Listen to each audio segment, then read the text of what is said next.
Bağlı insansınız. Dindən Namaz, qorxuram. Mənə böyük imkan oruç. verirlər. Mənə böyük imkan verirlər. Bütün məscidləri sökərəm, deyərəm yerində məktəb tikəcək. Hətta, bəli. Niyə?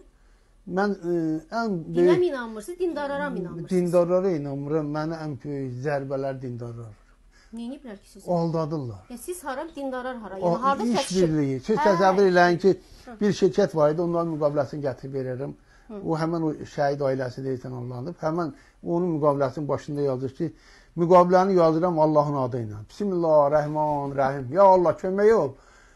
İndi onu gətirib ekspendiar, o müqaviləsini gətirib sizə kopyasını verə bilərəm. Səni alladan adamın kim də alladı? Prokuror da alladı, hüquqşünas da alladı. O Bismillahirrahmanirrahim. Bəli. Bəs o adamlar da gəlir mənim üstümə. Deyirəm, siz biz dini dövlət deyilik. Siz onu Bismillahirrahmanirrahim, Allah kömək ol deyəndə, bəs bilmirdiniz bu qanunsuzdur, düz deyil. Bəs sən hüquqşünassan, sən müstəntiqsən, sən yuristsən. Amma Azərbaycanda son illər dindarlıq çox geniş yayılıb, bilirsiniz yəqin ki. Yəni oruç tutanların sayı O da artıq, həccə gedənlərin... ən böyük təhlükədir. Təhlükədir? Bəli. Niyə elə düşünürsünüz? Mən elə düşünürəm. Onlardan, dindən dövlətə qarşı, insanlara qarşı istifadə edirlər. Biləsiniz bunu. Amma bizim təhlükəsiz xidmətimiz var da. Onlar aşkarlayır, agentini də olsun. Bilirsən, onlar da kimisə balasıdır. Beyinlərini zəhərləyirlər qızım. Pulla, parayla. O qədər zəhərləyirlər, o qədər inandırırlar. İnsanların hamısı indəki çox zəifdir. Siz məsələn oruç tutub namaz qılırsınızmı? Yox. Ümumiyyətlə heç bir dini ritualı yerinə yetirmirsiniz də.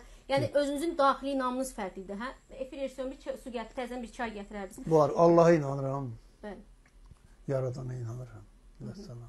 Və övladlarınız, yaxın ətrafınız, onların arasında məsələn hicablılar olsun, başını bağlayanlar, Yox, dinə yoxdur. tapınanlar. Yoxdur. Yəni sizin ailənizdə ümumiyyətlə bu xətt daha... İcazə də vermərəm. İcazə də verməzsiniz. Niyə məsəl üçün? O axı kimsə şəxs istəsə... Bir gün siz təsəvvür eləyin ki, köməkçi deyir ki, yanınıza bir dindar qadın gəlib. Mən onlardan biraz ehtiyat edirəm. Deyirəm ki, yoxla gör bir hər şey bu. Sonra qadın başından açıb oynayır, aynı gidibsələr. Deyirəm, bu nədir? Deyir, bu simbolikdir. Deyirəm, elə ona görə mən qorxuram da.